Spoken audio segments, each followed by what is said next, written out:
축복합니다.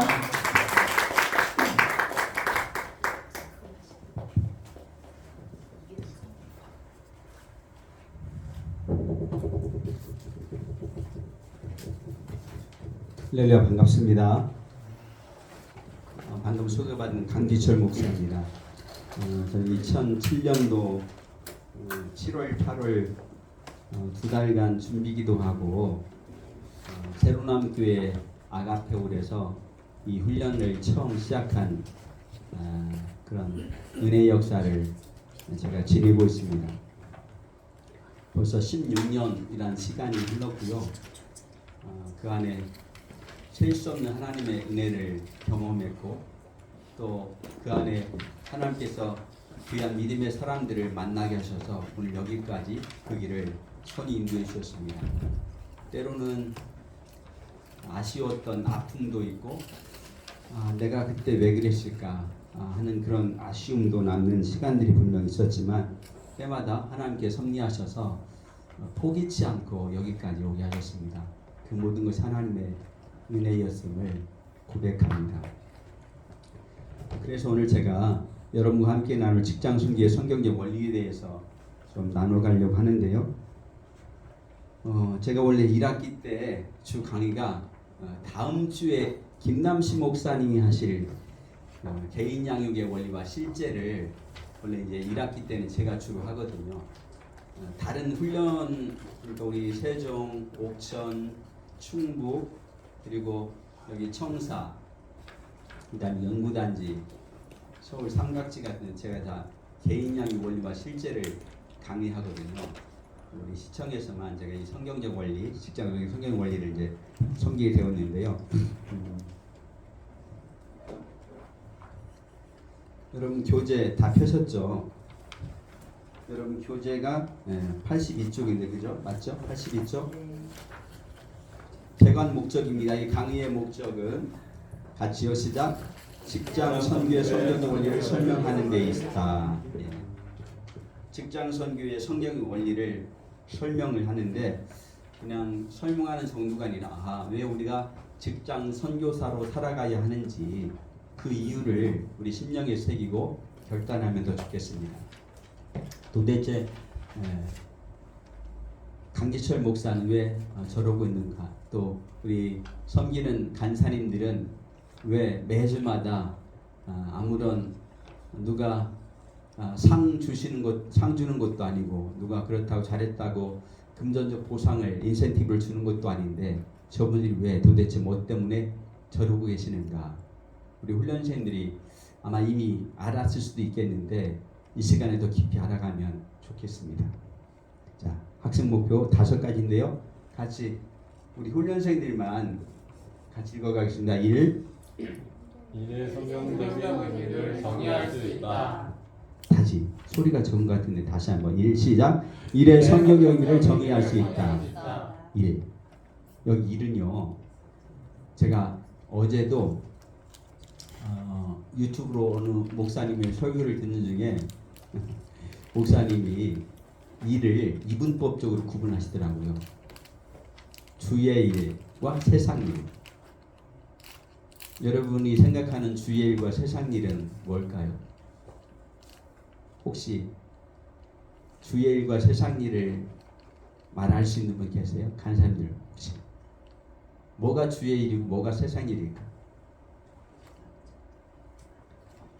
일반적으로 이게 잘못 알면 교회에 관계된 일은 주의 일이고 또 교회에 관계없는 일을 하면 세상 일로 그렇게 이야기합니다.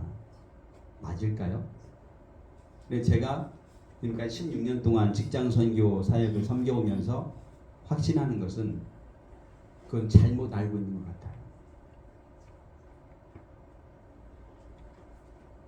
제가 하는 일이 주님 일이잖아요.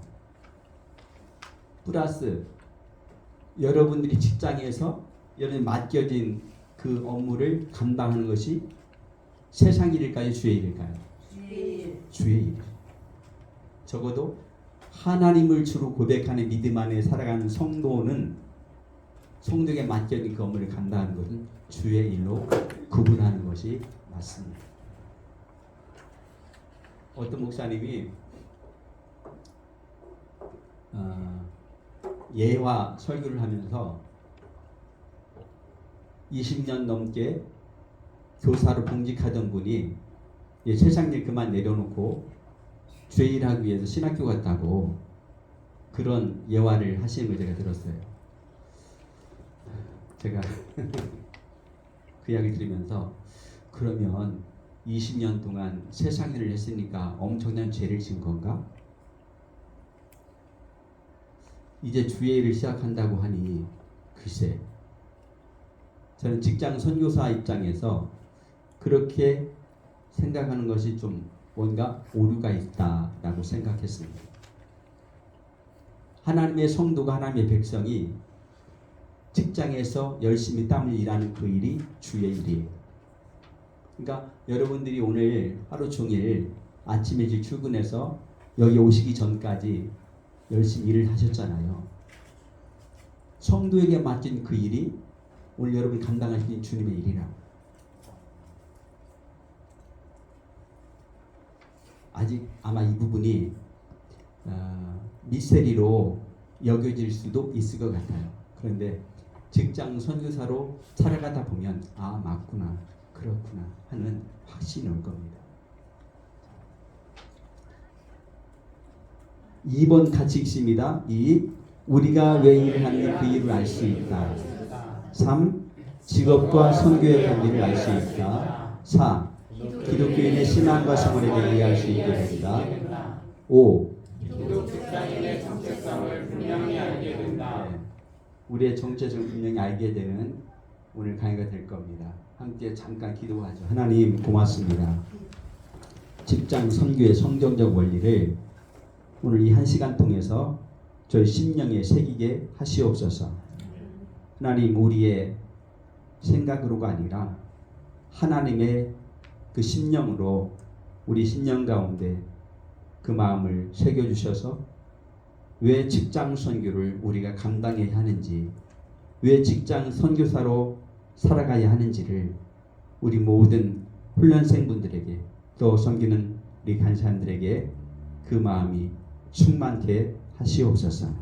시간 분초마다 은혜 부어 주옵소서.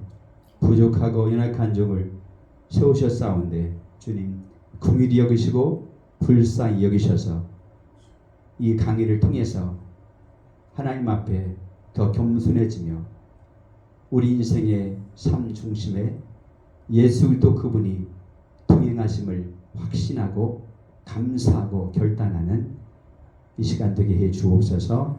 예수 이름으로 기도합니다. 아멘.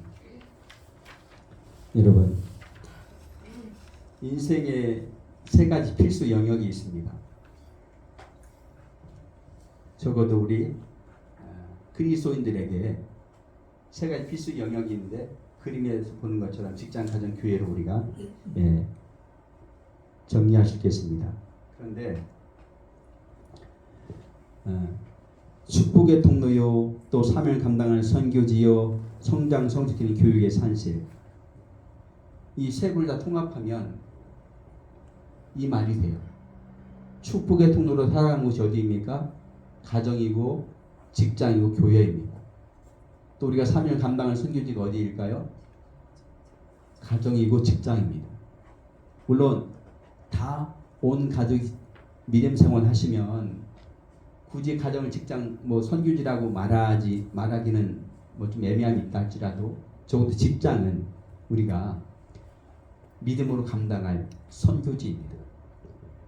제가 정부총사의 그 선교 연합회를 봉사하면서 통계청 이제 그것도 한 16년째 되는 것 같아요. 통계청에서 말씀 전할 일을 감당하고 있는데 수년 전에 어느 집사님이 개인 상담 요청을 하셨어요. 그래서 따로 만나서 그 집사님과 상담을 하는데 그 상담 내용이 뭐냐면 같이 일하는 부서 안에 계속 갈등을 겪고 있는 직장 동료가 있는 거예요. 그 집사님 말 급도 같아요. 같은 사무관급인데 매사에 꼬투리 잡고 걸고 넘어지고 한마디로 매일같이 시비 걸고 자기를 못 살게 군다는 거예요. 그럴 수도 있죠. 그런 사람이 있을 수 있습니다. 제가 그 이유를 그분에게 여쭤봤어요. 이유가 뭘까요? 주변 생각 그 이유가 뭐라고 생각하세요? 그랬더니 자기도 잘 모르겠대요. 그러면서 하시는 말씀 자기가 나에 대해서 경쟁 의식을 심하게 갖는 것 같다 라고 얘기해요. 경쟁 의식. 그러니까 경쟁 의식을 갖다 보니까 매사에 시기와 질투 그리고 사사건건 꼬투리 잡고 넘겨 드리려고 애를 쓰는 거죠. 그러니까 제가 그 집사님 말씀 듣고 보니까 양쪽 이야기 다 듣진 않았지만 심정적으로 이해가 돼요. 그러면서 그분 하시는 말씀 한번 싸울까 싶대요. 그 청사가 19층이거든요. 19층 꼭대기 그 옥상에 가면 아무도 모릅니다. 굉장히 터가 넓고 그런데 거기 가서 한번 싸우고 싶다고 이야기해요. 제가 집사님 그렇게 한바탕 싸우고 나면 속이 후련하실까요? 그럴 것 같아요. 제가 그래서 그 집사님께 던진 질문이 뭐냐면 집사님 예수님이라면 어떻게 하실지 혹시 생각해 보셨어요? 이 상황 가운데 만약 예수님이라면 이 어려운 상황에 어떻게 하셨을까 생각해 보셨어요? 그분이 한참 말을 잇고 눈을 감고 있다가 주르르 눈물을 흘리시더라고요. 그래서 제가 내버려뒀어요. 오시도록. 그 눈물은 자기가 울고 싶어서 오는 눈물이 아니라 아버지가 터치하고 계시니까 아버지가 주시는 회개의 눈물이기도 하고 자신이 하나님 앞에 그동안 엎드러지지 못한 자복하지 못한 통안의 자복의 눈물이기도 하고 그래서 말없이 제가 지켜만 봤어요. 그럼 제가 기도했죠. 아버지 이 10년 가운데 하나님 일하심으로 이 10년 가운데 고민하고 아파하는 그 어려운 것들이 예수도 보혈로 녹아지게 하시옵소서. 한 5분간 울은 것 같아요. 그리고 나서 제가 집사님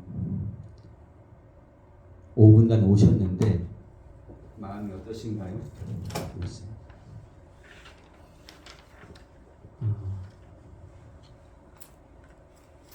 말 못할 뭔가가 자기 안에 있대요.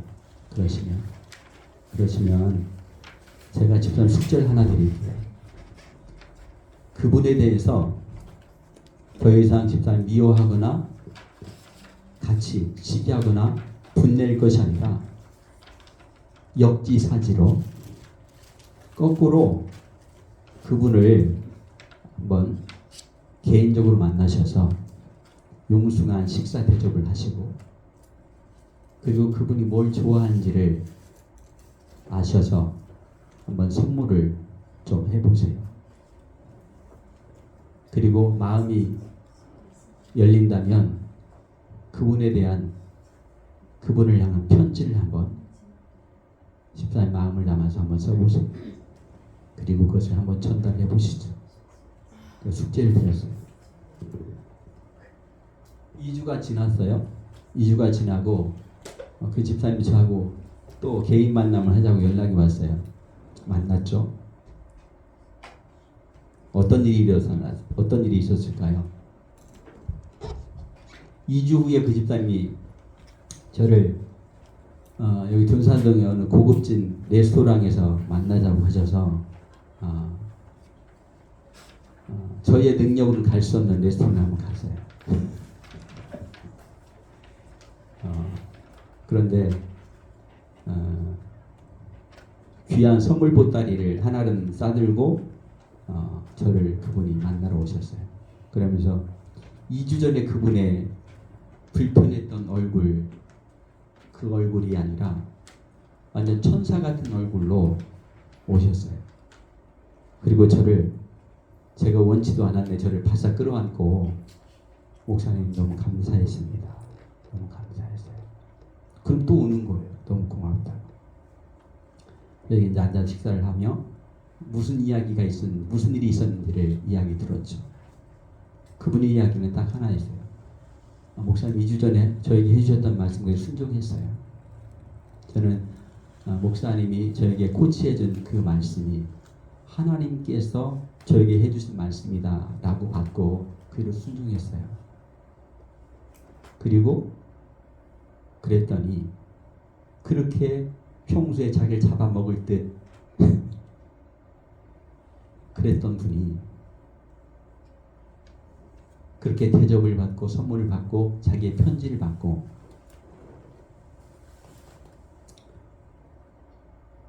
엉엉 울면서 자기도 교회 다녔던 사람이었다 라고. 그러면서 그동안에 갈등했던 모든 아픔들을 다 씻어내고 절친이 돼버린 거. 할렐루야.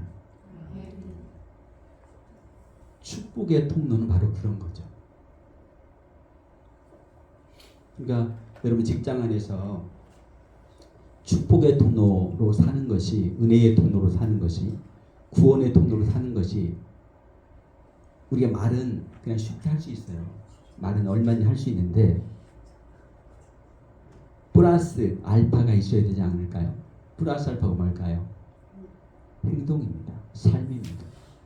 삶을 통해서 내가 축복의 통로자라고 하는 걸 드러내는 거. 오늘 직장 안에서 우리가 선교사로 살아가는 것은 그런 은혜의 삶을 드러내고 사모하며 그 목적을 위해 달려가는 것이죠. 그래서 우리 직장은 우리가 사명을 감당할, 하나님의 사명을, 하나님께서 우리에게 주신 사명을 감당할 선교지다라고 하는 거예요. 그리고 그 안에서 우리를 성장시키고 성숙시켜가는 교육의 산실. 그러니까 이게 다른 말로 뭐라고 우리가 표현할 수 있는가 하면 성인 아이에서 우리를 진짜 성숙한 믿음의 사람으로 세워져가는 과정이 직장 안에서 선교사로 살아가는 삶인 거죠. 제가 여기 대전시청에 그런 분이 한 분 있는 거를 더 있겠죠. 근데 제가 어느 책에서 봤는데 여러분 박어론 장로님 아시죠? 지금 박어론 국장님 여러분 잘 아실 건데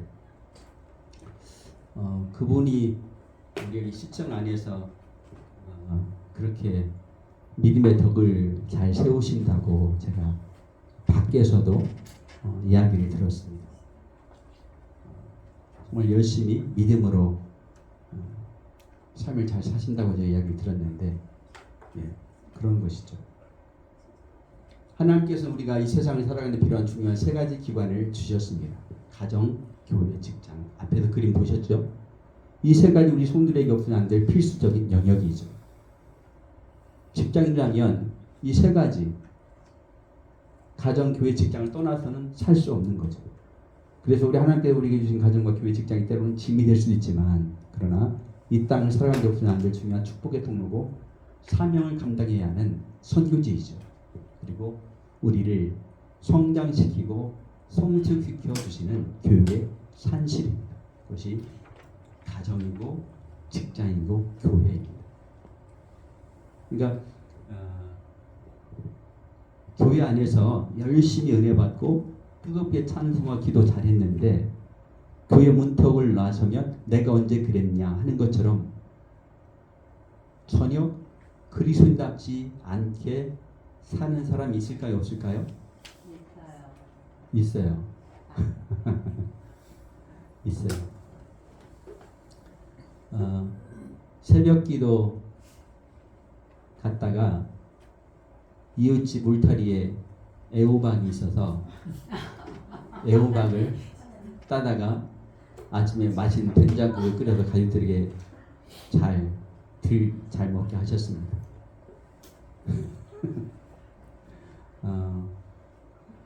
얻어서 누가 주어서 그렇게 하는 것과 남의 것을 임의로 그렇게 하는 것은 분명 차이가 있죠. 저희 옆집에 그런 한 명이가 계세요. 제가 교회 건축을 할 때 저희 옆집 할머니가 저를 얼마나 핍박을 많이 했는지 몰라요. 그러니까 그 할머니는 그 관평동의 원주민이고 저는 72평 되는 땅을 사가지고 이제 교회를 건축하려 들어갔던 이제 이방인이죠. 그러니까 이방인과 원주민이 조우한 거예요. 바로 옆집에. 건축을 할 때 저희 교회 건물이 조금 높았어요. 교회 건물이 제가 고를 좀 높게 했어요. 근데 자기네 집보다 높다고 시비를 거는 거예요. 자기네 집은 3층까지밖에 안 되는데 우리 4층을 지으니까. 근데 교회를 건축하면서 이제 문제가 어려움이 있는데 그 어려움 때문에 저는 그 바로 교회 뒤뜰 공원에서 심각한 고민을 하고 막 그러고 있는데 그 할머니가 저의 고민에도 아랑도 없이 와가지고 교회를 왜 그렇게 높게 져요? 특유의 그 충청도 사투리로 저의 염장을 질러대는 거예요. 여러분 제가 어떻게 반응했을까요? 한번 맞춰보시죠. 어떻게 반응했을까요? 제가 한번 저리 간증한 기억이 나는데 뭐라고 제가 반응했는가 하면 할머니가 제 집인데 이런 아픈 보태준 거 있어요? 왜 그렇게 저를 못 살게 구세요? 제가 그때 심기가 굉장히 많이 어려웠거든요. 그러니까 어려운 상황이 그렇게 반응이 나가더라고요. 자, 그런 우여곡절 그때 집을 다 짓고 입당을 하는 과정 가운데 뭐 계속 어려움이 있었어요. 그런데 저는 뭐 했을까요? 주변 사람들이 뭐 했을까요? 기도했어요. 지금은 그 집이 그 할머니도 교회 나오고 그 막내 아들이 이제 베트남에서 그 국제 결혼을 했어요. 그리고 슬라에 이제 예쁜 손주딸이 있는데 박혜선이라고. 혜선이가 주일날마다 교회를 제일 일찍 와요. 8시 반이면 교회 옵니다. 바로 옆집에. 그러니까 아침 한 8시 10분 되면 목사님, 사모님하고 교회를 올라오는 거예요. 그러니까 그 과정 가운데 저희가 뭐 했냐면 기도했죠. 하나님, 이 주변을 우리 교회가 축복의 통로, 구원의 통로로 하나님 세우시는 거니까 그렇게 기도를 했어요. 그러니까 저를 그렇게 핍박했던 그 할머니가 이제는 미나리 있으면 미나리 가져다 주시고, 그리고 전구지, 부추 있으면 부추 가져다 주시고, 또 된장을 얼마나 많이 담가 놓으셨는가. 된장은 좀 이상하시더라고. 이상한데 된장을 한 단지 퍼다 주시고, 지금은 뭘 있으면들 퍼다 주신 할머니가 되셨어요. 그러니까 그 과정이까지 하나님 일하셨겠죠. 여러분 일한 일터에서 이런 은혜스러운 일들이 있지 않아요? 네? 분명 내가 마음이 불편하고 어려운데 그러나 그를 품고 기도하고 섬겨냈더니 그 대상이 바뀐 변화된 이들이 분명 여러분 삶 가운데 있을 거예요. 그게 뭘까요? 축복의 통로로 살아낸, 구원의 통로로 살아낸, 은혜의 통로로 살아낸 믿음의 결과입니다. 우리가 그런 삶을 이 시간에 살아내는 거예요. 그게 우리에게 주신 하나님의 사명인 거죠. 이게 주의 일인 거예요. 그래서 직장 안에서 믿음의 사람을 살아가는 주의 일이라고 그래서 말씀드리는 거예요. 여기 한번 다시 보세요. 우리가 이 세상에 살아가는 필요한 중요한 세 가지 기관 뭐라고 그랬죠? 예, 가정, 교회, 직장입니다. 이거는 뗄래야 뗄 수가 없어요. 그래서 이 가정과 교회, 직장을 온전히 하나님의 충만한 곳이 되어지도록 그 삶을 감당해야 합니다. 그리고 그것은 우리를 성장시키고 성숙시키는 축복된 교육의 산실입니다. 자, 그러면 첫째로 여러분 책을 보시면 선교의 성경의 의미를 살필게요. 선교, 미션의 성경적 의미가 뭘까? 먼저 직장선 정의를 좀 내려보죠. 여러분 같이 훈련생들 읽어볼까요? 시작. 직장 선교는 직장에서 일하라는 명령과 선교하는 명령 성취하는 것을 말한다. 하나님께서 일하라고 명령하셨고 예수님 너희는 온천에 다니며 만일 복음을 전파하라고 명령하셨다. 직장은 우리의 일터이며 또한 선교의 현장이다. 우리의 일터이면서 선교의 현장이다. 이것이 공감이 되세요? 훈련생분들은 어떠세요? 우리 김태현 훈련생 어떠세요? 이 말이 공감이 되세요? 네. 네. 우리 박기라 훈련생 어떠세요? 이 말이 공감이 되세요? 네, 공감이 됩니다. 우리의 일터이면서 나 또한 선교지이다. 우리 뒤에 계신 간사님 어떠세요? 이 말 공감되세요? 저기 코로나 때문에 온라인으로 훈련받은 간사님들 한번 손 좀 들어보실까요? 괜찮아, 이게 나쁜 거 아니니까. 전부 다신데? 그러면 우리 이영미 간사님 빼고 다시 한번.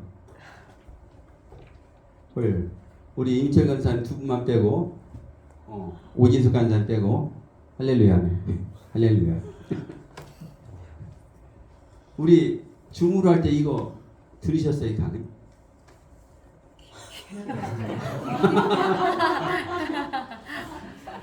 기억이 안 나는 거 하나님 은혜예요.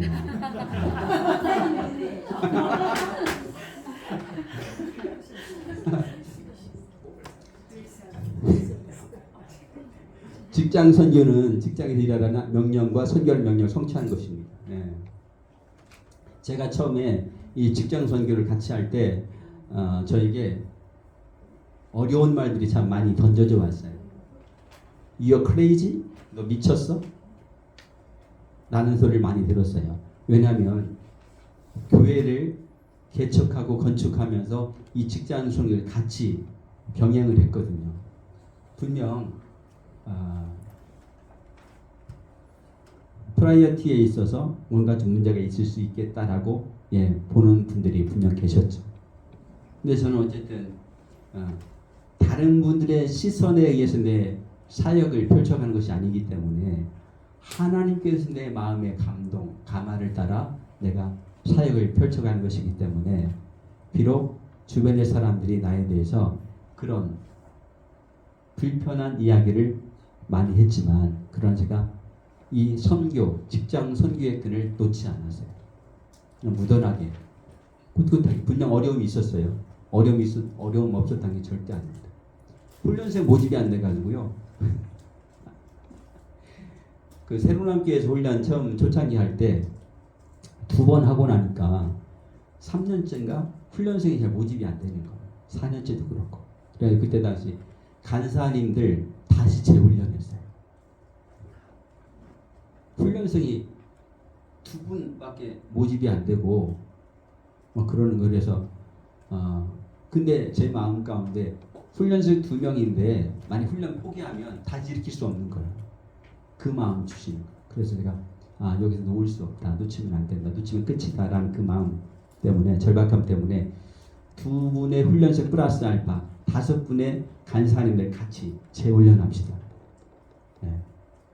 그런 과정을 거쳐서 여기까지 왔어요. 근데 지금 와서 생각해 봐도 잘했다 생각이 들어요. 그리고 시청 처음 훈련 시작할 때요. 지금 여기 일기가 시청이 우리 박훈숙 간사님 계셨었는데 박훈숙 간사님, 이인승 간사님, 또 최정희 간사님, 오성조 간사님, 또 이경숙 간사님 이런 분들이 1기 때 훈련을 받으셨는데 1, 2학기, 2학기 훈련 받을 때 강의 과목이 2학기 때 강의 과목이 8과목인데 2과목만 강의 실제 듣고 나머지 6과목 강의를 안 들었어요. 그때 챔 간사님이 이제 다른 분이 하셨는데 제가 그때 이제 맡겨드리고 근데 이제 그 간사님이 어쨌든 제 권면을 안 받고 자기 하고 싶은 대로 하겠다고 그래서 나중에 결과적으로 훈련을 마칠 때 8과목 중에 2과목만 듣고 6과목은 다른 거 한 거예요. 그러니까 외부에서 간증할 사람 모셔다 간증만 드는 거예요. 네, 6주간. 그러니까 아니 우리 기본 과목을 하면서 간증 들었으면 상관이 없는데 우리 기본 해야 될 교재 공부 않고 간증만 계속 들은 거예요. 그러니까 서울 이재용 목사님 난리가 났죠. 그 상태로 어떻게 TOT 훈련을 받냐, 지도자 훈련을 받냐. 그렇죠. 제가 생각해도 훈련 자격이 안 되는 거예요. TOT 자격이 안 되는 거예요. 근데 그래서 그 일 때문에 저하고 서울에 계신 이재용 목사님하고 긴 논쟁을 했습니다. 싸움을 했죠. 저 훈련을 그래도 시켜야 된다. 이재용 목사님 안 된다. 그래서 결국 제가 조건부 제안을 했죠. 조건부 제안 뭐냐면 다른 거 몰라도 그러면 6과목 강의 못 들은 거 제가 보강하겠습니다. 보강하고 나머지 부족한 것은 TOT 훈련 때 채워가는 걸로 그렇게 조건부 수락을 하고 그래서 제가 TOT 훈련 시작하기 전에 시청 3층 동아리방에서 매주 월요일만 다시 모였어요. 6분 다시 모여가지고 계속 매주마다 훈련 과목 다시 들었죠. 다른 거 뭐 사역미 암송 그런 거 제일 하지도 못하고 훈련 텍스트 과목만 다시 들었어요. 그렇게 하고서 어렵게 TOT를 시작했고 TOT 때 이제 그때는 제일 훈련 사역을 열정적으로 뜨겁게 또 원칙교육 감당했던 최태순 간사님이라고 계셨는데 그분이 대전에 내려오셔가지고 TOT를 감당해 주셨죠. 그래서 저희 교회에서도 모이고 여러 곳에 왔다 갔다 하면서 훈련을 TOT를 빡세게 감당했어요. 근데 놀랍게도 그렇게 TOT를 수료했던 일기생들이 지금 현재도 그렇고 우리 한국직장선교대학의 주 메인 기둥이 되어버렸어요. 할렐루야. 그래서 저는 지금도 이재용 목사님한테 큰 소리 쳐요. 왜냐하면 제가 그렇게 이재용 목사님과 논쟁을 하면서까지 훈련을 고집을 하고 그렇게 세워진 훈련생들이 이재용 목사님 가장 신이 많은 우리 이인순 간사님이시거든요. 가장 열정적으로 훈련을 잘 섬기고 봉사하는 분이시니까. 그때도 마찬가지 제가 만약에 그분들을 포기했다면 이재용 목사님 말 듣고 제가 포기했다면 어떤 일이 일어났을까? 아무 일도 일어나지 않았죠. 아무 일도 일어나지 않았죠. 네. 이야기는 훈련 강의 때문에 제가 매번 하는 것 같아요. 이게 은혜의 역사라서 자, 다시 한번 복습하죠. 직장 선교는 직장에서 일하는 명령과 선교하는 명령을 성취하는 걸 말하죠. 자, 명령입니다. 복음을 전파하라. 하나님께서 일하라고 명령하시고 또 그 안에서 만민의 복음을 전파하는 것. 일하고 복음 전파하는 것이 우리 직장 선교사의 미션입니다. 그래서 우리의 일터이면서 선교 현장이다라고 말하는 것. 2018년도 도시인구가 81.5%였는데요. 여기 보면 1990년도 도시인구가 74.4%였는데 2018년도에 81.5%가 됐어요. 완전 도시화됐죠. 그리고 이제는 뭐가 됐을까요? 2019년 6월 15세 이상 4,449만 5천 명, 경제활동 인구가 2,854만 5천 명, 64.2%가 경제활동하는 돈 버는 사람이라는 거 쉽게 말하면 남성이 1,600, 여성이 1,200만.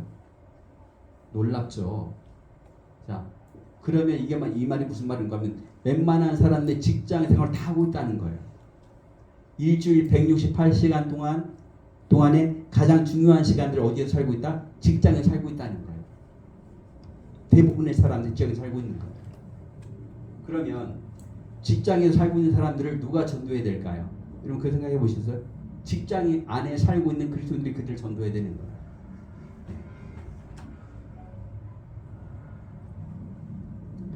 (81.5%) 2,854만 5천. 엄청난 숫자죠. 자, 보세요. 그러면 선교적 관점에서 본다면 교회는 그 지역에 보내받은 하나님의 공동체이죠. 그래서 선교는 해외의 선교사를 파송한 것뿐만 아니라 지역사회에서 우선적으로 감당해야 할 일입니다. 파송된 선교사들 삶의 현장에 형성된 네트워크, 만남 그 자체를 교회가 되도록 해야 하는 거죠. 그러니까 여러분 시청에 월 한 번씩 선교 예배 있죠. 그리고 또 매주마다 성경부 있으신가요? 월요일 아침 기도회 있군요. 제가 봉사하는 여기 청사는 매주마다 각 기관마다 매주마다 예배가 있어요. 그래서 이제 예배 장소는 하나인데 예배 드리는 기관은 9개 청이니까 그래서 특허청 전산교육실에서 이제 요일 약간 변경해서 수목 주로 이제 수목에 예배를 다 드리는데 금요일날 아침에는 7시 50분에 전체 기도회가 매주 금요일마다 기도회가 있고 또 매주 수목 중심으로 이제 각 기관별 기도회 예배 있고 또 찬양 연습, 합창 연습이 있고 선교대학이 있고 제가 보니까 직장 안에 열심히 직장 선교사들이 정말 열심히 살고 있어요. 왜 그렇게 살고 있죠, 여러분? 여러분 왜 그렇게 직장에 와서까지 예배를 드리고 이 훈련을 하고 있습니까? 직장 선교 때문에 그래요. 직장 선교 감당하려고. 여기 파송된 선교사들 삶의 현장에 형성한 네트워크 만남 그 자체를 교회가 되도록 해야 하는데 이것을 위해서 누가? 그리스도인 개인들은 자신에게 좋은 직장, 가정, 이웃을 파송된 선교사들의 정체를 가지고 살아야 합니다. 그러니까 이 의식이 없으면 안 되는 거예요. 자, 교회는 보냄받은 하나님의 공동체.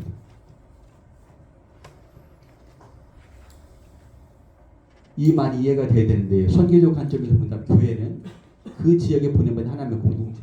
그러니까 예를 들어서 저희 교회가 있는 관평동에 대전 생명숲교가 세워져 있는데 그 생명숲교는 관평동 지역에 하나님께로부터 보낸받은 하나님의 공동체, 선교적 공동체죠.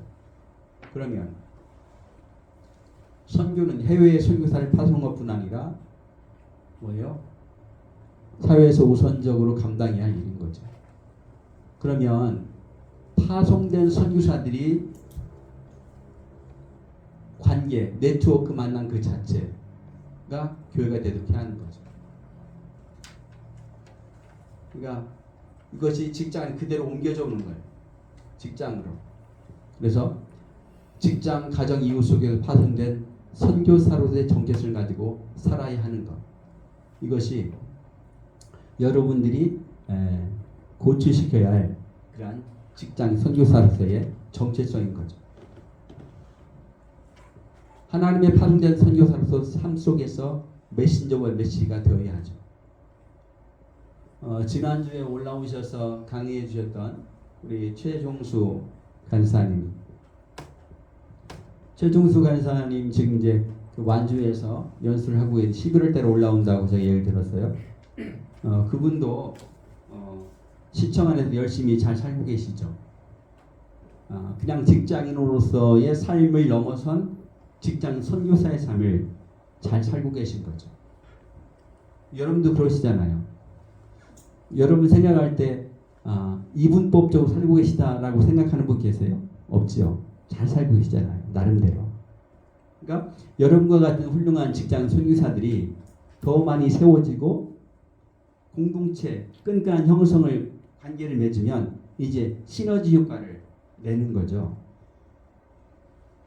그래서 메신저 매치가 됩니다. 여러분의 삶 자체.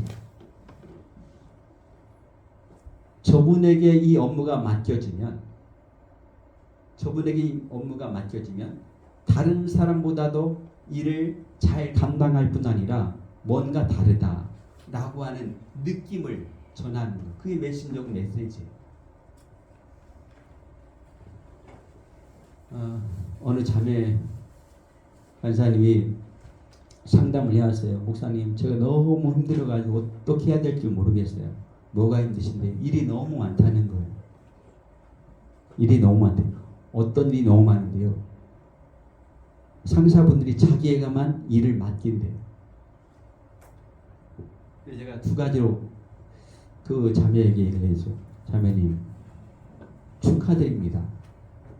왜 축하하냐고. 그 자매는 힘들어서 죽겠다는데 왜 축하를 했냐라고 하면, 자매에게 일을 많이 맡긴다는 것은 자매의 역량 능력을 인정하는 그것 아니겠냐. 난 그렇게 봤어요. 또 하나는 그분들이, 우리 자매님이 그 일을 다른 사람보다도 잘할 수 있다고 하는 신뢰감이 형성됐기 때문에 그런 것이 아니겠냐. 그것이 아니라면 다른 답을 한번 저에게 말해보세요라고 했더니, 그럴 수도 있겠지만 자기가 거절을 잘 못해서 그런 것도 있는 것 같아요. 그래서 제가 그 자매님에게 책을 하나 소개시켰는데, 여러분 지금도 기독 서점에 가면 노라고 말할 줄 아는 그리스도인이라는 책이 있어요. 노라고 말할 줄 아는 그리스도인. 그러니까 사람의 성품 따라 다 다를 수 있는데요. 어떤 일을 맡겨도 노라고 말을 못하고 다 그냥 끌어안는 거예요. 그리고 혼자 끙끙 앓는 거죠. 그러니까 혼자 그 많은 엄청난 일을 혼자 끌어안고 일을 하는 거죠. 때로는 노라고 말할 줄 아는 그런 결단도 필요합니다. 제가 그런 타입이거든요. 어떤 분이 뭐 일을 맡기면 계속 그러다가 제가 안 되겠다. 그러니까 그 노라고 말하는 그리스도의 책을 읽고 나서 제가 어느 날 노를 하기 시작했어요. 제가 정해진 일이 있어서 이 일은 제가 감당하기가 어려울 것 같습니다. 죄송합니다. 제가 처음으로 어느 날 그렇게 정중하게 거절을 했어요. 어떤 일이 일어났을까요? 그 일을 맡기려고 했던 그분이 제가 정중하게 그렇게 거절을 하니까, 예, 알겠습니다. 고맙습니다. 그렇게 그냥 아무렇지도 않게 지나가는 거예요. 그런데 저는 그 전에 그랬거든요. 만약에 제가 일을 거절하면 저분이 나를 어떻게 생각할까? 일을 거절하면 나에게 불이익이 오지 않을까? 나에 대한 평판이 부정으로 되지 않을까? 뭐 이런 생각을 많이 하다 보니까 거절을 못한 거였어요. 그런데 제가 노라고 말할 줄 아는 그리스도인 책을 보고, 그렇다. 내가 바보같이 무조건 예스가 아니라 노라고 말을 해야 되겠다. 그래서 요즘에 특별한 경우 아니면 제가 노. 그러니까 노라고 말하니까 다툼도 일어나긴 해요. 제가 누구라고 말은 않겠지만 우리 이제 생간사님 아세요. 어떤 부분에서 제가 노라고 강하게 어필하니까 그 부분 때문에 갈등도 생기긴 해요. 자, 메신저와 메시가 되어야 합니다. 누가? 여러분들.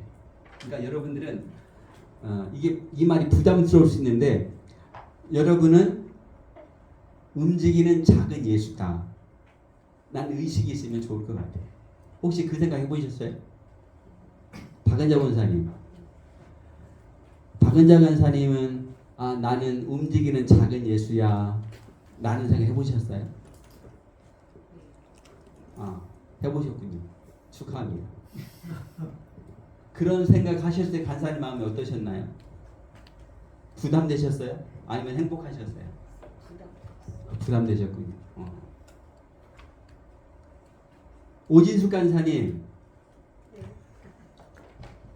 간사 혹시 그런 생각 해보셨어요? 나는 움직이는 작은 예수야. 되려고 노력해야지라는 생각을 좀. 할렐루야, 고맙습니다. 이정민 선생님, 혹시 그런 생각 해보셨어요? 아직. 김태훈 선생님, 제가 오늘 기타 치는 거 보면서 와 완전 교회 오빠인데. 로망. 제가 80년대 교회 다닐 때 저는 기타에 소질이 없습니다. 그래가지고 근데 우리 2년 선배 형이 기타를 그렇게 잘 치더라고. 그러니까 여학생이 주변에 꽉 차는 거예요. 이상하게 생각지 마시고 저는 그때 그 시절 그랬어요. 그래가지고 와 저 형은 인기도 좋다. 얼굴도 잘생겼지. 키도 크지. 거기다 기타까지 잘 치니까 주변에 여학생들이 꽉 차는 거예요. 그래서 나도 기타를 배워봐야 되겠다. 근데 안 되더라고. 음악성이 없는가 봐요. 네. 제가 오늘 태연 형제님 기타 치는 거 보고 완전 교회 오빠다. 우리 태연 형제님이 군대 가서 이제 신앙생활 시작하게 됐다고 그랬잖아요. 군대에서 어떻게 그 신앙생활 처음 시작을 하시게 됐어요? 그냥 의무적으로 이게 세계 종교 중에 선택을 해야 된다 그래서 그냥 갔습니다. 그냥 아무데나. 사람 제일 많이 가는 쪽파이 많이 주는 거. 네, 소문 듣고 좋은 대로. 제가 지난 월요일 날 강원도 양구 군성교를 다녀왔거든요. 이사단 백구 영광교회인데 그 영례를 코로나 지난 3년 동안 문을 꽝꽝 닫았어요. 그래서 작년에도 목에 대장을 못 들어갔는데 올해는 다행히 문을 열고 그 교회에 들어가서 사진을 찍었는데 들어가는 초입에 성당이 있어요. 그리고 올라가서 큰 교회가 있고 또 오른쪽 옆으로 좀 떨어진 곳에 법당이 있는데 성당은요 완전 폐가야. 완전 폐가처럼 흉물처럼 변해있고요. 법당도 한번 가봐서요. 법당은 더 흉물처럼 돼 있어요. 그러니까 코로나 지난 3년 동안 완전. 그런데요. 그나마 교회는 그 새 법당이나 성당이나 교회 이 새 건물이 있는데 교회 당국이 제일 커요. 그동안. 그 중에 제일 큰데 교회 그 마당도 굉장히 넓고 차를 수십 대 주차할 수 있는 그런 공간이에요. 근데 성당은 완전 차 한 대 주차할 수 없는 공간이에요. 이상하게. 그게 하나님 은혜 같아요. 그래서 우리가 이제 진중세례 의문금을 모금해가지고 이제 전달해드리고 왔는데 그곳에 민간인 선교사를 파송해 계신 목사님은 그런 사역을 하세요. 겨우지 같은데 매일 밤마다 쫓아다니면서 사병들에게 지금도 초코파이를 박스에 나르는 분이 계세요. 우리 태인 형제님이 초코파이 그 추억의 초코파이로 주님을 만나신 분. 혹시 기분 나쁜 거 아니시죠? 제가 좋은 의미로 지금 말씀드리고 있는 건데 근데 우리 태인 형제님이 그런 과정을 통해 교회를 다니기 시작했는데 어느 날 마음 가운데 누가 들어왔어요? 예수가 들어온 거잖아요. 그러면 이걸 그대로 옮겨놓으면 직장 옮겨놓으면 여러분 한 분 한 분이 직장에 계신 여러분 동료들에게 우리 태인 형제님이 받았던 그 초코파이 사랑을 다른 사랑으로 한 분 한 분에 전해준다면 어떤 일이 일어날까요? 하나님의 구원이 일어나죠. 신영교회에 지난주에 어떤 일이 일어난지 아세요 여러분? 여러분 지난번에 우리 가서 잔치 하는데 여러분 온 마음 내가 섬기드리고 했잖아요. 아니 신영교회 놀라운 소문이 지금 막 퍼지고 있는 거예요. 그리고 지난주에 새 신자가 왔어요. 아멘. 왜 아멘 안 하세요? 놀라운 일이 기적이 일어나는 거예요. 그동안 그런 일이 없었어요. 있던 신자들 막 떠나가고 도망가는 그런 교회가 우리 고공만 목사님, 이영미 사모님 하나님 그곳에 파송하시고 놀라운 일을 매주마다 행하시니까 그 일이 기적이 일어나는 거예요. 아멘. 아멘이 이상하네. 이게 하나님이 하시는 거예요. 자, 우리 직장에서 이런 일이 일어나야 돼요. 그리고 여러분들이 그냥 그렇게 살지 마세요. 그냥 그저 그렇게 살지 마세요. 나는 움직이는 메신저야. 움직이는 메시지. 내 입에서 나온 말 한마디는 저 영혼을 살리는 메시지가 될 거야. 나는 의지를 가지고 말 한마디라도 축복을 담아서 마음을 담아 말하세요. 그래서 여러분 혹시 저한테 문자 카톡을 받아보신 분 계시죠? 혹시 받아보신 분 손 좀 들어보세요. 네. 두 분밖에 안 계세요. 왜 오진숙한 손 안 드세요? 제가 문자 드렸잖아요, 톡으로. 네. 또 이민철 간사님 저한테 문자 안 받으셨나? 전에 받으셨구나. 제가 여기 카톡 문자를 저희 받은 분의 제가 부를게요. 제가 그냥 용건만 간단히 문자를 보내셨나요? 아니면 어떻게 뭐가 있나요? 뭔가 서론이 있죠. 네. 네, 존귀하신 누구누구 간사님, 하나님의 존귀하신 전에는 날마다 때마다 은혜의 통로로 축복의 통로를 하신 누구누구 간사님, 이런 꼭 뭔가를 제가 붙였어요. 왜 제가 그렇게 하냐면 습관이 됐어요. 제가 이분에게 문자를 쓸 때 톡을 할 때 짧게 기도해요. 내가 이분을 축복해야 되겠다. 이분을 내가 위해서 이 기도하는 마음 이 문자를 써야 되겠다. 그러니까 그냥 톡이 그냥 안 써지는 거예요. 반드시 하나님 존귀하신 간사님, 존귀하신 간사님, 날마다 때마다 은혜의 통로로 축복의 통로로 사시는 간사님, 이렇게 마음을 담는 거예요. 그러면 그렇게 톡을 받는 분들 기분 나쁘셨어요?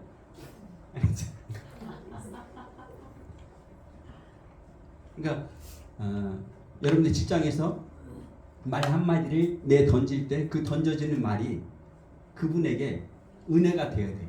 생명이 되어야 돼요. 아멘. 그것이 선교사로서의 삶을 정체성을 드러내는 그것이거든요. 네. 자, 두 번째 선교 성경의 두 번째 우리 왜 일을 하는가? 왜 일을 하는가? 일은 하나님 주신 명령이죠. 하나님 주신 명령을 뿐만 하나님 인간을 창조하신 후에 주신 첫 번째 명 일하라는 것이었습니다. 일한다는 것은 뭐예요? 창조하는 닮았다는 증거죠. 하나님 주신 명령입니다. 창조의 목적을 이루는 것입니다. 그러니까 오늘 우리는 지금 창조주 하나님을 하나님의 목적을 이루어가고 있습니다. 우리 하나님의 사랑이기 때문에 일하죠. 우리 다른 사람 섬기기 위해 일합니다. 김동훈 목사님이 쓰신 김동훈 목사님이 지금 이제 암투병 중에 계신데 그분이 예전에 쓰셨던 그 책 가운데 공부에서 남주라 라고 하는 말이 굉장히 센세이션 그 반응을 일으킨 적이 있어요. 공부에서 남주라. 근데 여러분 솔직하게 여러분 어머님으로부터 들었던 말씀, 아버지로 들었던 말씀 혹시 공부에서 남주냐? 이 말 들어보셨어요? 네. 저도 그 말 많이 들었거든요. 공부해서 남주냐? 그러면 공부를 누구 위해서 한다는 얘기? 나 위해서 한다는 말이야. 그 말이 틀려요? 맞아요? 맞죠. 맞습니다. 그런데 우리 그리스도인은 나만 위해서 하는 것이 아니라 누구를 위해서 한다? 타인을 위해서. 그러니까 김동훈 목사님 했던 말씀과 제가 좀 매력적으로 다가왔던 그 말. 공부해서 남주자. 공부해서 남주자. 그러니까 우리는 뭐예요? 다른 사람 섬기고 그냥 일하는 거예요. 그러니까 우리 원용일 목사님 일터 사역 연구소의 수장님 봉사님 원용일 목사님 그 강의 가운데 전체를 들으면 이 이야기 늘 하시죠. 남을 섬기는 일. 넷째, 우리 자신과 가족의 경제적 필요를 채우기 위해서 일한다. 분명 맞죠. 그런데 이것이 최종 목적이 되서는 안 된다는 거예요. 선교사를 살다 보니 이것은 덤으로 하나님께 주신 은혜의 보너스입니다. 저는 그렇게 생각을 해요. 세 번째, 우리는 왜 직장에 선교를 해야 하는가? 왜 선교해야 될까? 한번 읽어볼까요? 독생자 예수님 세상에 보내신 하나님. 독생자 예수님을 세상에 보내셨어요. 누가? 하나님이. 왜 보내셨을까?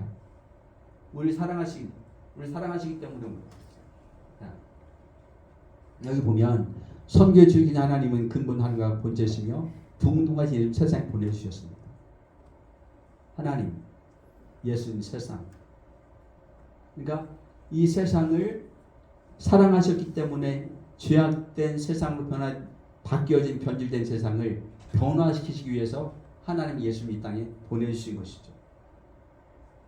그 중심에 바로 저와 여러분이 있어요.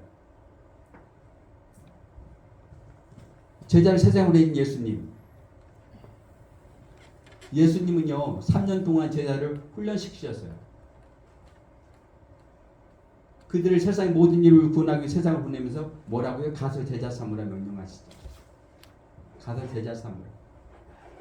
그러니까 딱 저와 여러분인 거예요. 오늘 저와 여러분이 가서 제자 삼으라라고 하는 이 말씀을 붙잡고 이 직장에서 지금 이렇게 누가 봐도 크레이지 한 것 같은 이 삶을 살고 있죠. 그런데요, 예수님 제자를 세상에 파송한 것 같이 제자는 우리도 직장 선교사를 위해 파송되었습니다. 이 의식이 우리 안에 있어야 돼요. 그러니까 저는 앞에서 제가 말씀드렸지만 16년 동안 직장 사역을 섬겨오면서 제 DNA가 돼버렸어요. 처음에는 이 의식이 아니라 CCC 간사로 살았기 때문에 간사로서 당신이 대전에서 이 사형리 전도를 훈련을 해줄 분이 지금은 당신밖에 없소 라는 그 이유로 부름을 받았는데 점점 시간이 바뀌고 흐르면서 왜 직장 선교를 해야 하는가 하는 그 당위성, 목적을, 정체성을 알게 된 거예요. 그래서 지금은 너무도 감사하게 이 일을 감당하게 되었습니다. 자, 그러면 선교를 해야 하는 이유 두 번째입니다. 제자를 세상에 보내신 예수님이죠.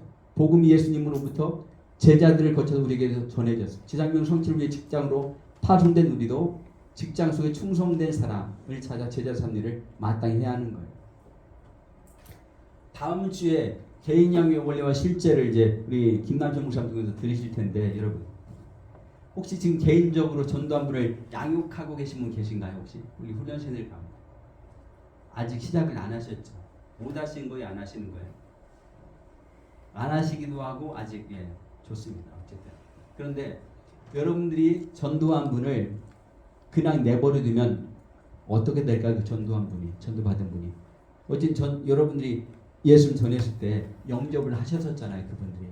그래서 예수님 믿겠다고 해서 영접을 하신 분들은 그냥 내버려두면 좀 심한 말로 영적 사생아가 됩니다. 영적 사생아가 되는 거.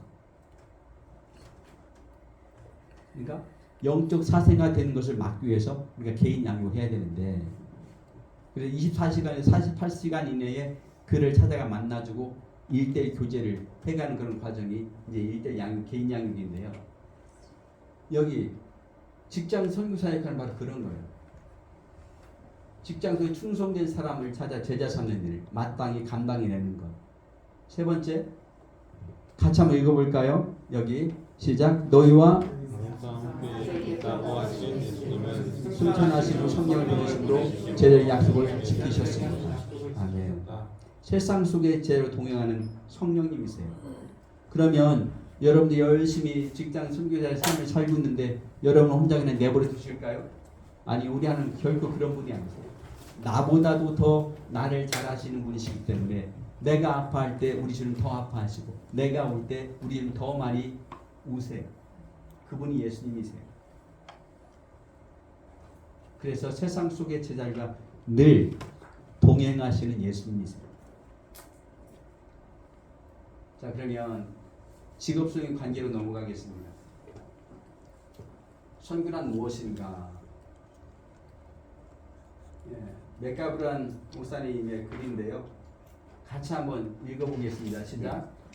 선교를 하는 예수에게 아무런 충성을 바치고 있지 않은 상태에 있는 사람들에게 복음을 문화권을 초월해 전하는 것이며 그들을 고모하여 그리스도를 그들의 구주와 주로서 받아들이게 하며 그 예수 그리스도의 소유 교회의 책임 구성원들이 되게 하며 성령의 인도하심에 따른 전도와 정의의 실천에 함께 사역하며 그리고 하늘에서 하나님 뜻이 성취된 것처럼 이 땅에서도 그를 이루도록 하는 것이다.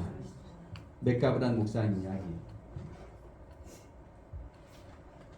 좀 어렵죠. 그런데 제가 이 말을 좀 더 쉽게 한마디 정리하면 선교는 여러분 직장 선교는 예수님을 내가 고백하는 거예요. 어디에서? 여러분의 직장 동료에게 예수님 고백하는 거예요. 뭘로 고백할까요? 삶으로 고백하는 거예요. 입술로 고백하는 거예요. 섬김으로 고백하는 거예요. 기도로 고백하는 거예요. 그게 선교예요.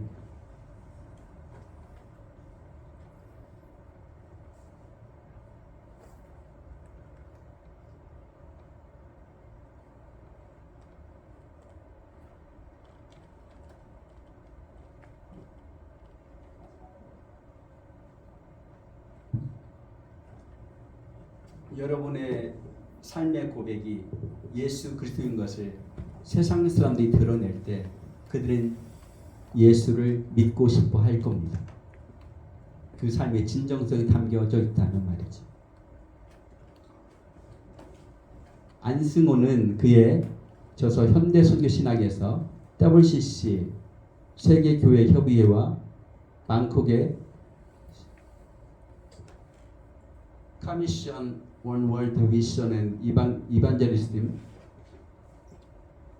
CWM이라고 하는데 이 단체가 구원에 대하여 통전적인 구원 이해를 갖도록 하며 사회 책임진 교회가 되도록 도전하였지만 전통적인 구원 이해와 달리 현세의 강제적 문제는 경향이 강하여 이 땅에서 행복과 번영과 경제적이고 정치적인 억압으로부터 해방을 구원으로 이해할 우려가 있다고 지적했다. 그래서 복음전도 열정이 약화되고 구원을 하나님의 개념 묻고 혼선을 가져올 수 있고 구원의 미래적인 차원을 성실할 우려가 있다는 것이다. 그러므로 바람직한 구원의 이해는 통전적이면서 우선적인 차원을 함께 진행하는데 하나님과의 관계 개선이 먼저 우선적으로 고려하고 다른 구원의 차원을 고려할 것을 주장했다. 이 내용이 여러분 책이 없어요, 그렇죠? 없는데 이 강의 PPT를 만든 분이 이런 것들을 좀 의미가 있다고 해서 이제 첨삭을 한 것인데요. 좀 어렵게 말을 썼는데 그냥 선교 신학은 말을 거창하게 어렵게 해서 이게 선교 신학이 완성되는 것이 아니라 제가 경험한 선교는 우리의 삶으로 예수님을 드러내는 거예요. 입술로 내가 예수님을 고백할 때 그 고백하는 현장에서 예수가 나타나는 거예요. 그게 선교돼. 그게 선교예요.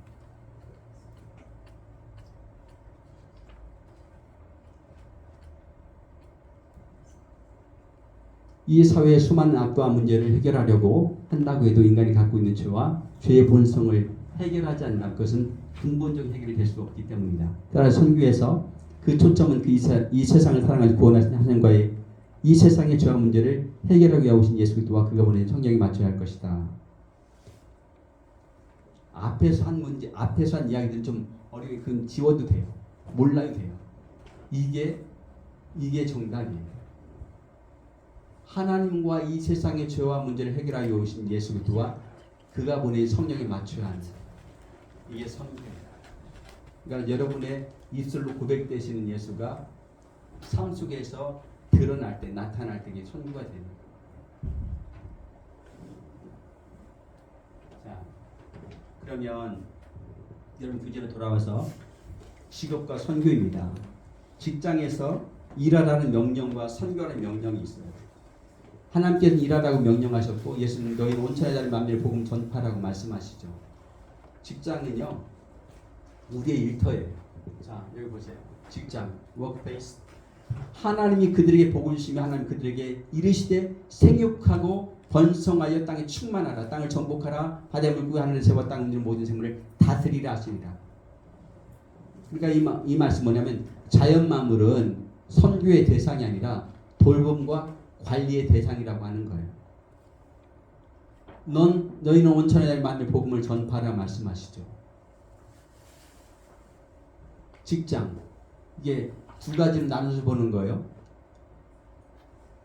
일터는 그리스도인이라는 장소를 말하는데요. 그 일하는 장소는 직장뿐 아니라 교회와 가정과 자연을 포함합니다. 이러한 일터 영역은 인간사의 모든 영역, 즉 정치, 경제, 사회, 교육, 문화, 언론, 종교를 포함하기 때문에 매우 광범위하죠.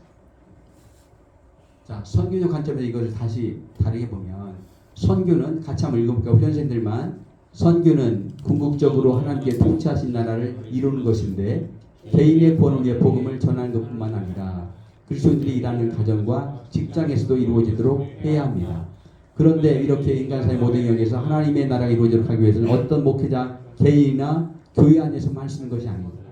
교회의 대다수를 차지하고 있는 성들이 종사하는 직장에서 자신의 맡은 일을 하나님 부르심을 받은 소명과 사명을 갖고 일해야 가능한 것이다. 이게 직장 선교예요. 이게 선교예요.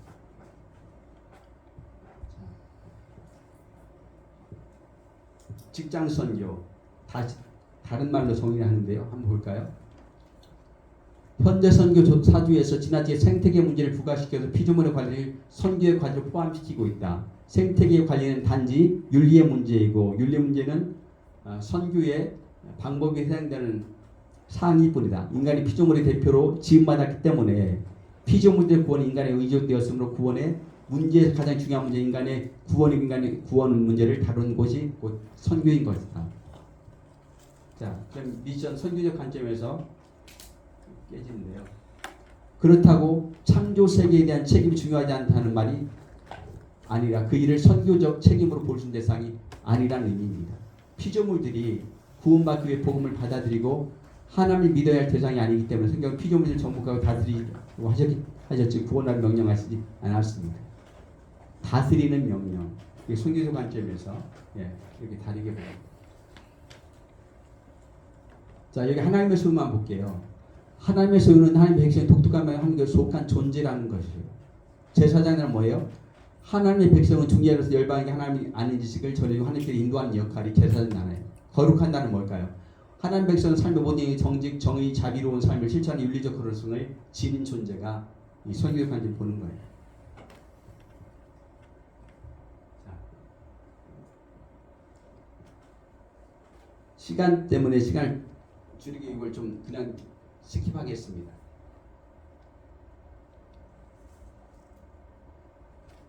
자, 이쪽에 오면 여기 선교는 사람들이 듣기 원하는 말씀 전하는 것이 아니라 여기요.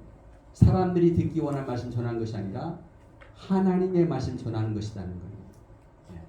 그러니까 때로는 우리가 그런 충돌을 느낄 수가 있어요. 우리 직장에서 사람이 듣기 좋아하는 말만 해야 될까? 아니요. 때로는 내가 그럴 때는 침묵하는 게 나을 수도 있겠어요.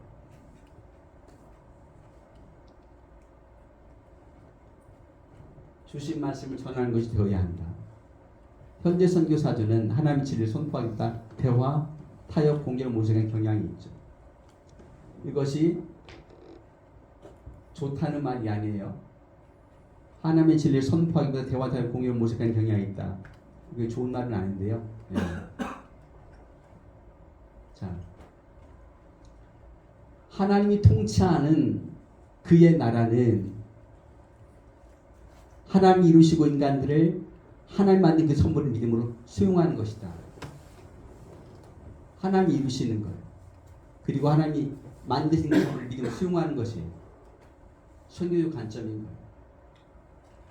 그래서 매일매일의 삶의 현장에서 하나님 임재하시고 모든 일에 간섭하시기로 하신 것을 경험하고 증거하는 것은 선교의 매우 중요한 사역 중에 하나죠.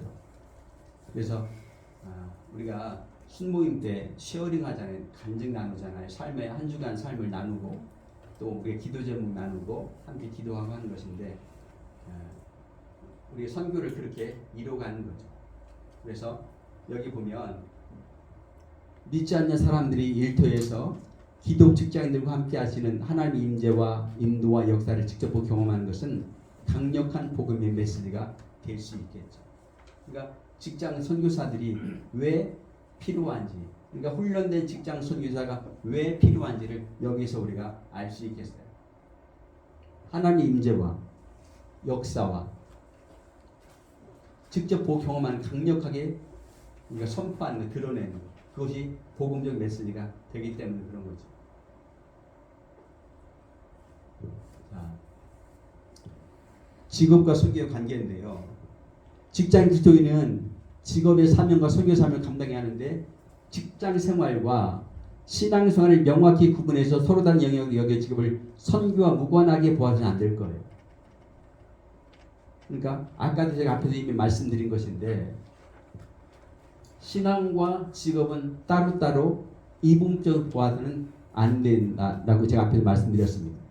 왜냐하면 직업과 선교는 무관한 것이 아니라 밀접한 관계가 있습니다. 가령 직장 안에서 업무적으로 인정을 받지 못하게 되면 효과적인 선교사를 기대하기만 어려운 것이 사실이기 때문에 그래요. 그러므로 직장인 그리스도인은 먼저 하나님 앞에 내가 예수 그리스도의 종됨을 인정하는 것이 필요합니다. 직장인 인정받아야 하는데, 자, 첫 번째 보면 그리스도의 복음을 전하는 것을 먼저 전도자의 삶에 하나님께 영광을 돌려야 하는 거예요. 하나님께 영광 돌린다는 이 말이 좀 애매할 수 있어요. 이게 굉장히 내가 어떻게 하는 게 영광 돌리는 거야? 라고 내가 의문을 가질 수 있겠는데 내 삶으로 드러내는 거예요. 나는 그리스도인이지, 내가 예수 믿는 사람이지 의식적으로 내가 드러내는 거예요. 그래서 내가 직장 동료와 일을 할 때 분명 다른 사람이 봐도 저분의 일하는 자세와 태도는 분명 다르구나 느낌을 주는 거예요. 확신을 갖게 하는 거예요. 그게 예수님을 드러내는 거예요. 그래서 직장인 그리스도인은 무엇보다 직장인으로서 인정을 받는 것이 중요합니다. 인정받는 게 세 가지 영역이 있는데요. 보십시오. 맡겨진 일에 대한 능력입니다. 자신에게 맡긴 일 탁월하게 해내야 합니다. 그리고 성실성으로 인정받는 거죠. 그리고 대인과 인정을 받는 거예요. 혹시 여러분 이거 잘 하고 계시죠? 적어도 선교대학을 훈련받고 계신 또 훈련을 선교하는 모든 간사님들은 이 부분에 있어서 혹시 부족하다면 넘어서야 되겠죠. 감당해내야 되겠죠. 맡겨진 일에 대한 탁월한 업무 능력, 또 일에 대해서 성실성으로, 또 관계에서도 원만한 관계를 이루어내는 것. 이것이 직장 선교사의 기본 성품이라고 할까요? 그렇게 우리가 생각해 보면 좋겠어요. 자, 또 뭐냐면 직장인으로 인정을 받는 것은 전도하기면 충분 조건이라면 신앙인으로 인정받는 건 전도하기는 필수 조건이죠. 자, 여기 한번 같이 한번 읽어볼까요? 직장인 시작. 직장인으로 인정을 받는 것은 전도하기는 충분 조건이라면 신앙인으로 인정받는 것은 전도하기는 필수 조건입니다. 예. 그러니까 두 가지를 다 해야 된다는 거죠. 예, 두 가지 다 필요하다는 겁니다. 신앙 인정받는 것은 전도의 필수 조건이다. 세 번째는 전도자 준비되어야 되는데요. 무슨 말입니까? 먼저 그리스도인의 증인이 되어야 합니다. 그리스도의 증인. 증인이란 뭐예요? 자신의 간증이 있는 자가 된 걸 말하죠. 그래서 복음의 개요를 말하기 전에 자신에게 일어난 변화와 구원의 간증을 할 수 있어야 합니다. 그러니까 내가 인격적으로 예수님을 어떻게 만나게 되었는가, 인격적인 교제를 어떻게 이루어가고 있는가, 현재 내가 예수 그리스도를 어떻게 고백하고 있는가, 그 삶을 통해서 증인되어지는 거죠. 근데 이게 여러분 삶에 이것을 드러내는 것이 쉽지 않습니다. 저희 집사님이 젊은 집사님인데 제주도에 친정 아버지가 계세요. 근데 친정 아버지가 이혼을 하고 다른 분하고 이제 하시는데 제주에서 점쟁이 일을 하세요. 점을 치는 분인데 젊은 집사님이 용기를 내 가지고 제주도에 내려가기 전에 성경책 큰 글씨 패밀리 성경책, 큰 성경책이 있어요. 그걸 사서 선물로 보내고 갔어요. 점쟁이 아버지에게. 어떻게 되었을까요? 저는 좀 그 이야기 듣고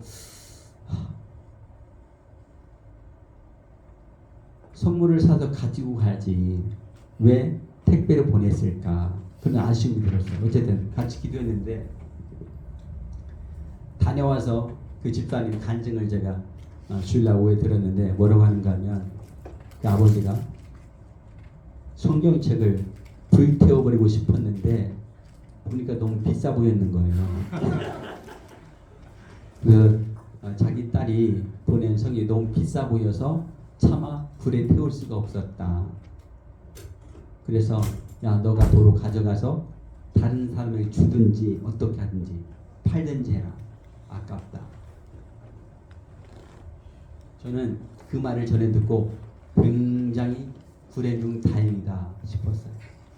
왜냐하면 실제로 이 성경책 불에 태우고 쪽쪽 찢어서 갈기갈기 그렇게 보낸 사람이 제가 분명 봤거든요. 그런데 점쟁이면서 성경책이 비쌀 것 같고 새 것이어서 차마 그렇게 하진 못했다라는 말. 그리고 은혜 찬양 CD 새 것을 선물로 보냈는데 그것도 불에 태우고 싶었는데 CD가 새 거여서 못 태웠다라고 하는 친정 아버지의 말. 그래서 저는 긍정적 그분을 해석을 했어요. 집사님 하나님 일하고 계시네요. 만약 그 말 굉장히 강팍했다면 성경책 불에 태우고 남겠죠. 근데 불에 태우지 않고 비싸 보여서 성경책을 그래도 그대로 택배로 받고 그대로 간직하고 있다는 것 자체, 그대로 간직하고 있었다는 것 자체가 얼마나 다행입니까? 기도하시면 더 놀라운 일이 일어났을 것 같습니다라고 이제 그렇게 간증만 마쳤는데요.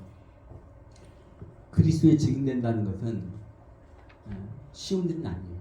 그런데 쉬운 일이 아니라고 시도하지 않으면 아무 일도 일어나지 않습니다. 저는 그래서 우리 제주 다녀온 그 집사님에게 가기 전에 지난주에 갈 때 그러더라고요. 많이 눌리는 것 같다고. 집사님 아니 가기 전에 눌린다고 생각하면 어떻게 하세요? 집사님이 이긴다 라고 생각을 하셔야죠. 그런데 어쨌든 어려운 상황 중에 갔는데 그런 일을 겪고 왔습니다. 용기를 내서 더 기도하겠다고 하셨는데 여러분 열정과 동기부여가 되어도 훈련이 되지 않으면 전도하기가 어렵습니다. 전도를 하기 위해서는 복음에 대한 분명한 이해가 있어야 하고 전도를 위한 훈련이 필요하죠. 즉 여러분들처럼 말이죠. 그래서 어쩜 여러분 사역에 전도하시기 전에 한 번도 그와 같은 복음의 핵심을 가지고 다른 사람의 복음을 전해본 적이 없는 분들이 분명 계셨을 거예요. 그런데 이번 훈련 때 놀랍게도 여러분이 잘 정리된 복음의 핵심 내용을 가지고 다른 분들의 복음을 전해보셨잖아요. 그게 놀라운 은혜 아닙니까? 얼마나 큰 은혜예요. 이제 더 많은 일들이 여러분을 통해서 일어날 겁니다. 예.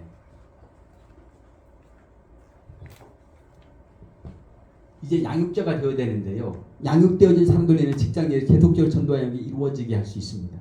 예수님도 제자를 양육했기 때문에 승자의 제자를 통해 복음사에 계속될 수 있었죠. 만약 예수님께서 제자들을 신뢰하지 못하셨다면 승천하지 못하셨을 거예요. 않으셨어요. 그런데 예수님은 부족하지만 제자들을 신뢰하셨습니다. 분명 당신을 모른다고 3번씩이나 부인했고 십자가 현장에서 다 당신을 버리고 도망갔던 그 제자들. 그런데 그들을 40일 동안 다시 추스리고 얼러서 그들을 세워내시고 하늘로 승천해 가셨거든요. 왜? 이제 남겨진 몫은 그들의 몫이었으니까. 그것처럼 오늘 여러분들이 직장 선교사로 세운 이 훈련을 왜 주님이 허락하셨을까요? 여러분들 한 분 한 분 통해서 직장 안에 잃어버린 아버지의 그 영혼을 찾기 위함, 그 일을 위해서 여러분들을 여기 선교사로 훈련하고 계신임을 믿습니다. 여러분 이거 한번 그냥 읽어보시고요. 자, 기독교의 신앙 생활입니다. 이제 마지막인데요.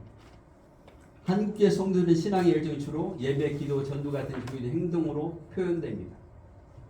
그런데요, 많은 성도들이 목회자와 평신도, 주일과 평일, 교회와 세상을 구분해서 이원론적 사고방식을 갖기 때문에 그래요. 그런데 목회자와 주일과 교회는 거룩하며 평신도와 평일과 세상을 과소평가하고 의미 없게 인식하여 왔죠.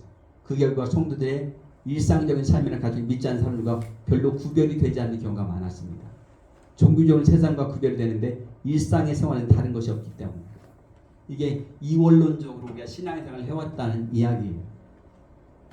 어쩌면 이 안에 계신 저와 여러분들이 그동안 이 말씀을 몰랐을 때 그렇게 살아왔을 거예요. 이원론적으로.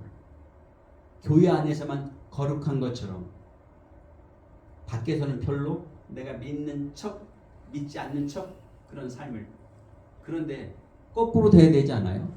교회 안에서는 부족해도 그냥 왜? 교회 안에서 성도들끼리는 얼마든지 흉어물을 덮을 수 있는 용서가 될 수 있는 관계이기 때문에 괜찮다고 저는 생각해요. 그런데 교회 밖에 나와서도 만약에 실수가 계속 반복된다면 글쎄요, 다시 한번 우리 생각해 볼 여지가 있습니다.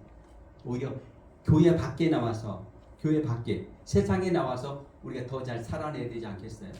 그래야 예수 증인 되니까. 우리 주님이 그 일을 원하시는 거예요. 저와 그 삶을 살도록 지금 말씀하시는 거잖아요.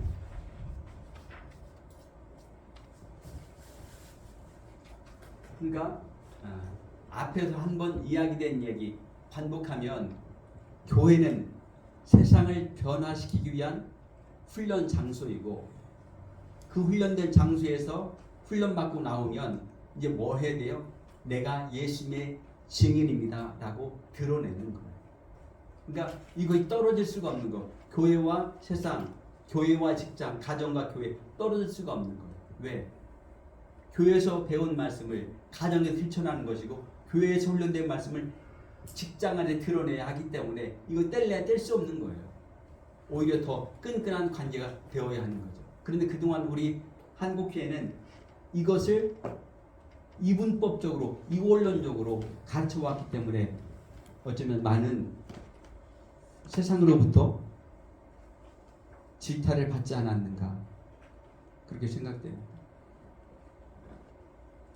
기독교 신앙생활은 기독교 신앙은 생활신앙입니다. 생활신앙이란 신앙과 생활과 신앙을 분리하지 않는 신앙이죠.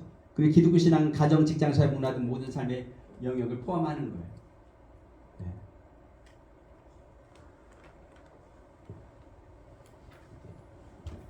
자, 세 번째입니다.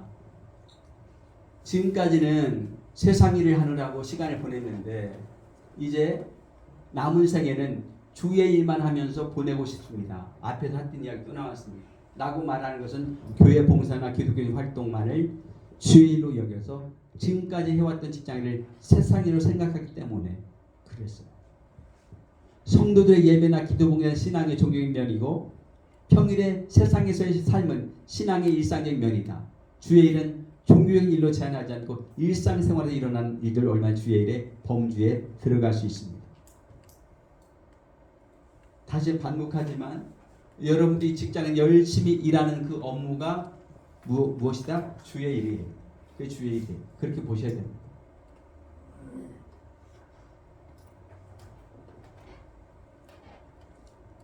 여러분 책에 이게 있죠? 있습니까? 이 그림, 이 그래프가 있는데요. 여러분 책이 나오는 거예요. 책에 이거 없어서 이거 제가 패스하게 다음 기회에 이거 우리 만능 김영관 사님이 이거를 좀 그래프를 첨삭을 했는데요. 이게 전에 원용일 목사님이 한번 특강 때 했던 이야기가 여기 이제 담아낸 거예요. 이거 패스하겠습니다. 육신을 쫓는 자는 육신의 일을, 영을 쫓는 자는 영의 일을 생각한다라고 말씀하죠. 예수님이 이 땅에 사시는 동안 가장 오랫동안 하신 일이 목수일이셨습니다. 예수님이 시간적으로 가장 오랫동안 하신 그 목수의 일은 어디에 해당될까요? 이게 주의 일이었던 거예요. 예수님이 가장 오랫동안 목수를 하신 그 일 자체가 주의 일이셨어요. 주일에 예배당에서 표현된 것은 신앙의 종교적인 면이라 할 수 있고 평일에 세상 속에 나타나는 것은 신앙적인 신앙 일상의 면이라고 우리가 보는 것이죠. 그래서 종교적인 일과 일상적인 일은 어느 것이 더 좋고 나쁜 것이 아니에요. 이것은 그저 삶의 영역의 차이일 뿐입니다. 다시 여러분 보시면 여기 예배당에 표현된 것은 신앙의 종교적인 면입니다. 평일에 세상에서 나타난 건 신앙의 일상적인 면이에요.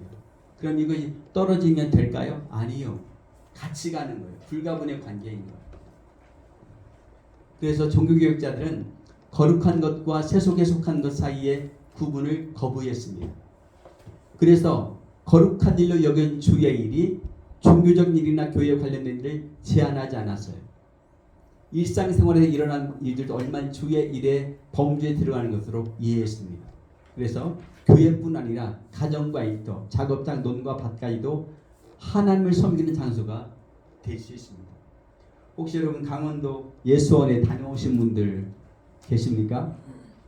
강원도 예수원에 가면 거기는 특이한 삶의 문화가 있죠.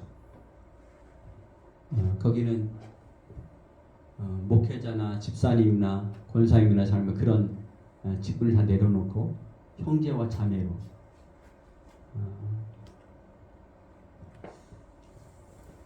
언젠가 지금 갔는데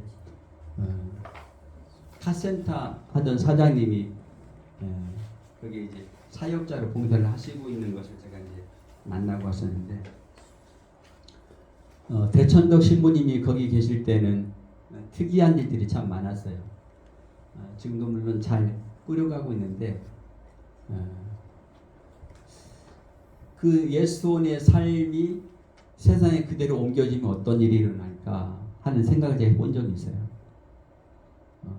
근데 아직 그 일을 시도해 보시는 분들이 아직 없는 것 같기도 해요. 워낙 차이가 크다고 생각하는지.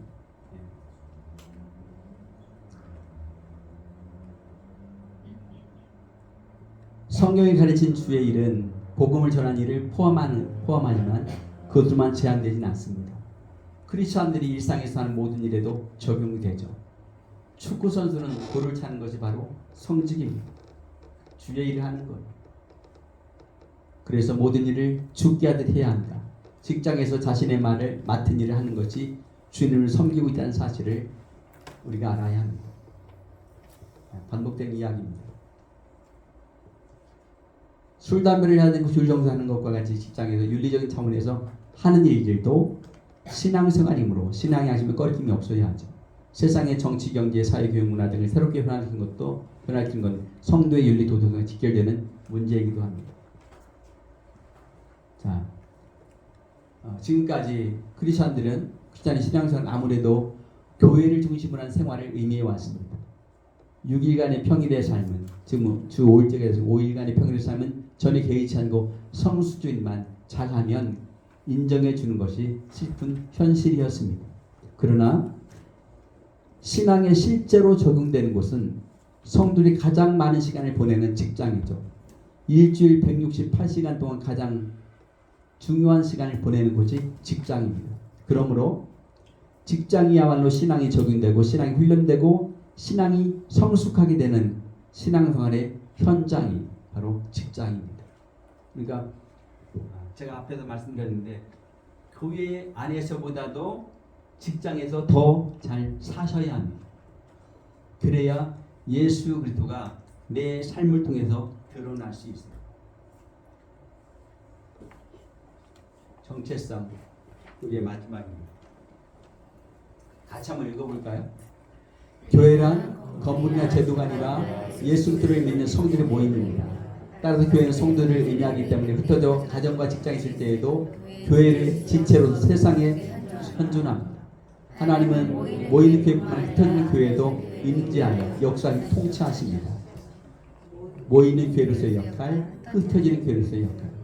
그러니까 여기 모이는 교회로서의 역할은 우리가 연약했던 것을 하나님 앞에 자복하며 새로운 마음의 결단과 다짐을 하고 내가 새로운 재충전의 시간을 하는 곳이 이 모이는 교회의 역할이라고 한다면 여기 충전된 은혜의 말씀의 그런 은혜들을 내 심령 안에 새겨진 그 놀라운 은혜의 것들을 흩어진 교회, 세상 교회에서 드러내는 거예요. 펼쳐내는 거예요. 그러니까 앞에서 이야기된 것처럼 이 모이는 교회와 흩어지는 교회는 뗄래야 뗄 수가 없는 거예요. 분리되면 둘 다 죽는 거죠.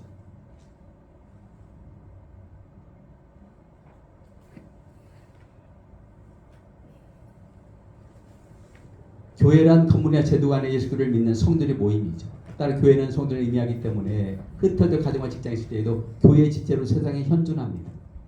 하는 모이는 교회뿐만 아니라 흩어지는 교회도 이제 역사님 통치하십니다. 지금까지 크리스천들 신앙생활은 아무래도 교회를 중심으로 하는 생활을 의미해 왔습니다. 그러나 신앙이 실제로 적용되는 곳은 성도의 가장 많은 시간을 보내는 직장이죠. 일터예요. 직장이야말로 신앙이 적용되고 훈련되고 성숙해야 되는 신앙의 현장입니다. 기독 직장인들은 자신의 정체성에 대해 분명히 인식할 필요가 있겠습니다. 선교 현장인 직장에 파송된 사람들 누가? 여러분들이. 그래서 비크리스찬들과 접촉함에서 매우 중요한 위치에 여러분들이 있습니다.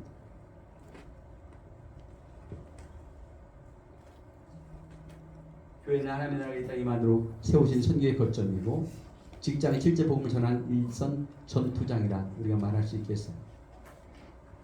그래서 하나님께로부터 임명받은 선교 사역자가 바로 여러분들이에요. 직장 선교사들이죠.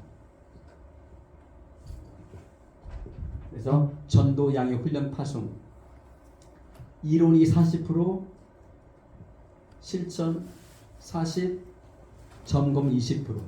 우리 훈련 과정이 이렇게 되어 있어요.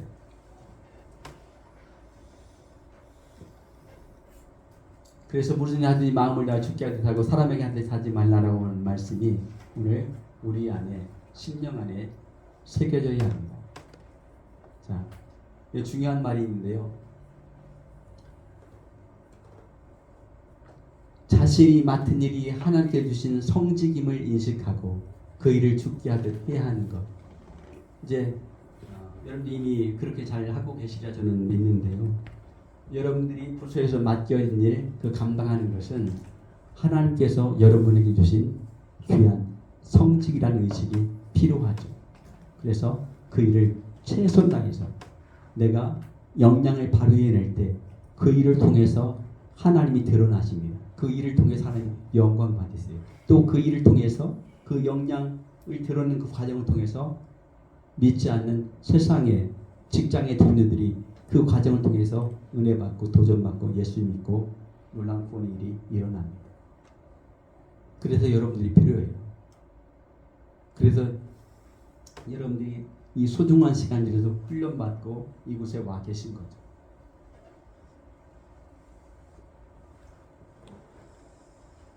이렇게 믿음의 사람들 가운데 자신이 맡은 일을 소홀히 한 사람은 없었습니다. 아브라함, 이삭, 야곱, 요셉, 모세, 보아스, 다윗. 이 사람은 하나같이 분명 연약한 인생들이었지만 자신이 맡은 일을 최선을 다해서 감당했던 믿음의 사람들입니다.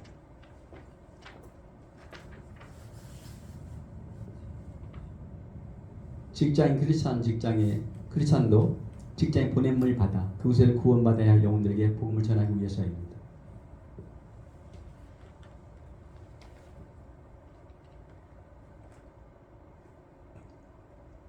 이 말씀 같이 읽겠습니다. 그러므로 너희는 하나님께 택하사 거룩하고 사랑받는 자처럼 궁율과 자비와 경륜과 어리와 오래 참음을 못 잊고 아멘. 너희 안에 이 마음을 보라고 그리스도 예수의 마음입니다. 오늘 저와 여러분 안에 예수의 마음을 품고 혹시 직장 안에서 여러분들에게 상처받게 한 누군가가 있다면 그분을 용서하고 품고 사랑하시기를 축복합니다. 그 일을 행하시면 반드시 놀라운 일이 일어납니다. 그런데 그 일을 안 하면 아무 일도 일어나지 않지만, 그런데 억지로라도 하면 여러분 놀라운 일이 일어납니다. 억지로 하면 어떤 일이 일어나는가?